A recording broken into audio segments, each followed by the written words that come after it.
what's going to go down in Game 2 this evening. Same puck drop in Winnipeg, and let's preview it right now. I'll tell you what, these hockey guys are the best. They're entertaining. They're accessible. They answer. They hop on the fan cam. They're the total opposite of these NBA people who I can't stand.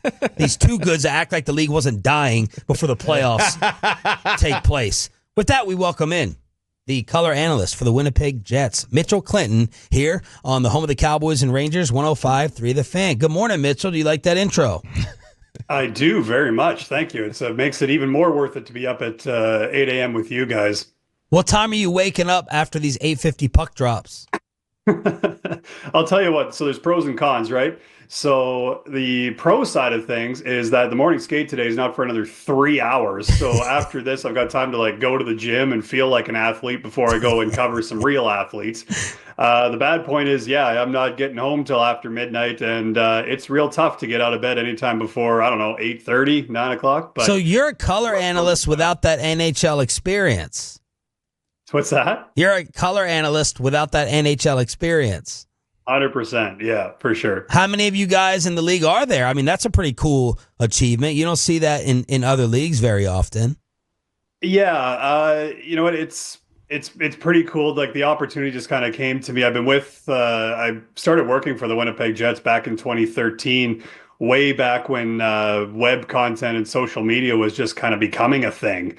And so I've been around the organization for a long time, around a lot of our broadcasters, around a lot of our players, and learned a lot of things, and still learning every single day. But the opportunity just kind of came to me a couple of years ago, and I jumped at it. Obviously, I'm one of those guys that I don't like to really, sit around and plan things. I like to be kind of immersed in it with the teams. And this has been one of the best ways to do it. And it's been a great story, the Winnipeg Jets this year. And in terms of how many of us, I guess you could say, that are around the league, there's, like you said, there's not many. So I make sure that I'm bringing my best every day, because who knows when, a former player might want to jump in and offer his analysis, or her analysis for that matter. Mitchell, what can you compare this Mikko Rantanen run to, if anything, that you've seen or covered?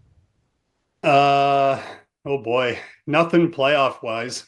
Honestly, I mean, when the Winnipeg Jets selected Patrick Laine back in 2016, and he was playing in the 17-18 season with the team, there was a road trip, I think, where Winnipeg went through New York, where it seemed, I think we played 3 games out there, and it seemed every single game he had a couple goals. And it was just like the team didn't really have a whole lot going offensively, but all of a sudden Laine would pop on the ice and bang, it's in the back of the net, and all of a sudden Winnipeg's up 2-1. That's as close as I can come to. Mikko Rantanen last year, when he was with Colorado against the Winnipeg Jets, had 9 points in that 5-game playoff series. 4 of them were goals. 2 were goals, 7 assists. But the goals that he scored against Winnipeg in Game 1 were near carbon copies of what he was able to do with the Avalanche in the previous series last year, where it was just go to the net, get that deflection, get that rebound. And obviously, as you guys know, he's a big body player that's hard to move out of there. So obviously, Winnipeg's going to have to make some adjustments, but he's been a player that, even going back to the Colorado days, has been a problem for the Winnipeg Jets for a little while. Mitchell Clinton, the color analyst for the Jets, joining us here before Game 2 on 105.3 The Fan. The narrative of Hellebuyck versus the reality. The narrative on him, obviously, is great goalie, falls apart of the postseason. Is that the reality? He's the type of guy that will always say, even if, and I'm sure Ottinger's probably similar in some regard, even if it's a 2-on-0 with 3 perfect passes and it beats him, you're not expecting your goalie to make that save. Hellebuyck will be like, I should have had that. So that's kind of how he is, a little glimpse into how he is. But, after I believe it was after Game 4 against the St. Louis Blues back in Winnipeg, he had a media availability where he said, I have to be better, just flat out. I need to be better. My team needs me to be better. I don't want to let these guys down. And I thought, yes, he gets pulled one more time in St. Louis, but in Game 7, when Winnipeg really needed him to lock it down as they were trying to come back, he made those stops. We talked about the Mikko Rantanen deflection goal. That's something that Winnipeg defensively takes a lot of pride in, their ability to let their goaltender see these shots and let them come through clean. So I think the players in front of them know that they have some responsibility in that, but at the same time, there's ones that Hellebuyck will want back. And that's just kind of how the playoffs have been. That being said, the second half of the game against St. Louis in Game 7, when it was really on the line, I thought Connor Hellebuck got to his game. There was the Colton Parayko chance off the rush where Parayko's joining the rush late. He comes in, he gets the pass, he's letting that thing go clean from the top of the circles, maybe even closer to the hash marks. And Connor Hellebuck's right at the top of his crease, basically saying, "Beat me. If we're going to lose, you're going to beat me." And Hellebuck made the stop, no rebound. And I thought he looked actually pretty good in Game 1. It looked very familiar to me, the game that he played against Dallas. Now, obviously the deflection goals happen, the rebound goals happen. That's just kind of how a series is going to go. Jake Ottinger made one more save, and I would anticipate Connor Hellebuck will try to match that come Game 2 tonight. All right, Mitchell, come. We just wanted to feel you out here before we ask the real questions. Like, come clean with us because this guy, Hellebuck, annoys the hell out of us, man. Like, what type of dude is he? He's got his little eye training that they showed the other night. The most studied goalie ever. Most studied goalie. Like, forget about his game. What type of dude is this guy? You would be very surprised at how, I would say, relaxed he is off the ice. And even when he's going to start in net, he and Dylan Sandberg have this routine that they essentially do where it's just, and most goalies are like this, where they have kind of their one shooter and they kind of work through some drills to make sure they're good to go. And they've kind of turned it into a joke, honestly, where they're waving to each other. Hellebuck's working on saucer passes to him. Like, it's a way to stay loose. Off the ice, man, this is a guy that loves his family, loves to fish. He's been fishing ever since he was a kid growing up in Michigan. And I mean, even over the course of, some road trips, if there's a couple of days where there's practice days and, he doesn't have a game to ramp up for, he'll find a way to go fishing on the road. Like, he just will. That's just how he is. And loves to be, part of the group. There's a group of them that have really taken up ice fishing in Winnipeg. So that's a big thing up here where obviously snow, ice. Dustin Bufflin was actually the one that taught him, and he latched onto it really quickly and absolutely loves it. So yeah, Matt, away from the ice, Connor Hellebuck, he's funny. He's a big part of this group. The eye training thing is something that I've always wondered why he does, but I think we're starting to see more and more goaltenders start to do it. The way that, he justifies it is, it's getting that nervous system, that fast twitch system ready to roll for game time. And I mean, obviously in the regular season, you can't argue with the results. Now it's a matter of finding a way to, do it in the postseason, similar to how he did it in 2018 when Winnipeg went to the conference final. Jets color analyst Mitchell Clinton joining us here on 105 through the Fan. Okay, Mitchell, so we started off talking about Mikko Rantanen and just the run that he's on right now. After the game and reading some of the quotes coming out of Winnipeg, Adam Lowry, Mark Scheifele, like they're all talking, their quotes are pretty much, it seems like, focusing exclusively on Mikko Rantanen. Is it a factor where you think Winnipeg's coming out of this first game and just saying, man, if we can just control him, if we can just get that under control, we feel really good about our chances here? I don't think it's necessarily one player, but I do think that this series against Dallas has a distinctly different feel than the one against St. Louis. And I think it took Winnipeg a big chunk of the game to kind of realize that. That St. Louis series, man, was, what was the total? Something around 625 hits over the course of 7 games, I think is what the NHL stats were, which, in some buildings can be a little inflated. Some buildings are on a little bit of the lower side, but that just gives you a sense. What's that, 90 hits a game over?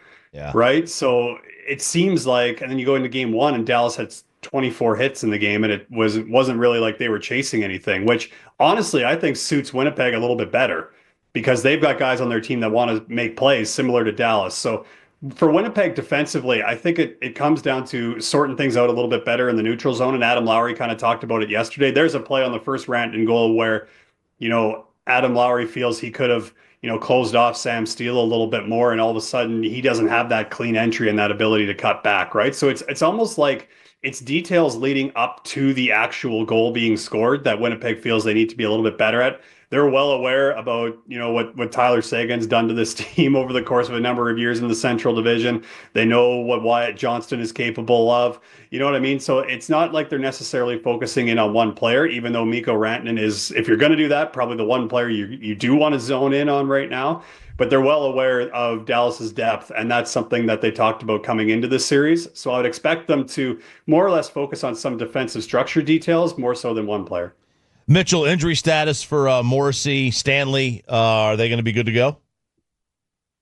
We'll see this morning, but based on what we've seen the last couple of days, I wouldn't doubt that Josh Morrissey is probably pushing to get in. He would want to be, jumping back into the lineup as quickly as possible. I mean, obviously it was a huge boost, I think, for the Winnipeg Jets to have Mark Scheifele back. Like, that's the team just kind of in terms of where players are playing at the forward position and where they are in the lineup. It's a significant piece, and it kind of has everybody slotted where they were over the course of the regular season. So that's a big piece for them. For Josh Morrissey, obviously he would want to get right back in. This is the type of series that I think he can be effective in. For Logan Stanley, we'll see. I would be curious to see if, how he did over the last 24 hours or so. Both he and Morrissey were on the ice with kind of that black aces and scratches group yesterday. So I'd imagine they took a little bit more contact than maybe in a standard practice yesterday. So we'll see what morning skate brings this morning in just under 3 hours. Jets analyst Mitchell Clinton joining us before Game 2 tonight here on Shan and RJ. Here's my dumb question of the day, maybe even the week. Double teaming in hockey. How does it work? Does it have to be 5 collectively skating? Has it been implemented on Mikko? Is it time to implement that on Mikko? How does double teaming in hockey work? It's kind of hard to do because of switch offs, right? So you have to be able to communicate quickly with your teammate at a certain point when the game is moving quickly, right? Mm. So the best thing Winnipeg can do, honestly, is keep the play in the corner and along the walls, right? And keep Rantanen there. That's where you can kind of swarm a little bit. There are some defensive zone systems in the National Hockey League where if your opposition gets that puck low in your zone, you kind of swarm around, you outnumber, and that's kind of what Winnipeg tries to do down low. If you're able to win that battle there, then really a lot of the offensive zone chances that teams are going to be able to generate are going to be either from the outside or next to none. In terms of, so that's probably the closest you get to a double team. More often than not, it's switching off and finding a way to communicate when, say, it's a forward in the neutral zone, handing a player off to a defenseman, and then that forward's got to find that next guy, right? So more often than not, you're looking at what is your neutral zone system, how are they getting through there, and what is the best way to limit. One of the phrases that Winnipeg likes to use is called on it and above it. So what that means is you take a player like Nathan MacKinnon or Connor McDavid. They want to be above that player as they come out of the zone, because what that does is they can't build that straight line speed to be able to, blast through that neutral zone, work a give a go, and away they go. They've got to generate that speed another way. They got to go a little bit more east to west, whatever that may be, right? So that eliminates their opportunity to be creative through the neutral zone. Rantanen's a little bit of a different player. You almost have to pick him up off the rush and find him in the zone at when he's about to be a threat, if not before that. That's something Adam Lowry touched on yesterday, especially from a defensive standpoint, whether that's defensemen picking him up, coming out of those corner battles, going to the front of the net, take that stick, or, just make sure that he's kind of a non-factor in terms of keeping him to the outside, not being able to get to that middle ice. Mitchell, before we let you go, are you surprised Edmonton's up 2-0, considering Vegas has gotten up to fast starts in both the games? A little bit. I mean, being in Canada, obviously, you see a lot of Edmonton Oilers games. You learn not to count out Connor McDavid and Leon Draisaitl. But I think for Edmonton, it's what they've been able to do with those two not off the ice. Not on the ice, sorry. That's been the most impressive part of what they've been able to do. Yes, the comebacks are there. That's a big thing. But one of the, I don't know if you want to say knocks on the Oilers in previous years as well, if 97 and 29 aren't on the ice, what are they generating? This year, it seems like they're generating a ton, and that's making them a lot more difficult to deal with, even for a team as good as Vegas. Mitchell, we really appreciate the time. Thanks for waking up with us. Enjoy the workout and enjoy Game 2 tonight.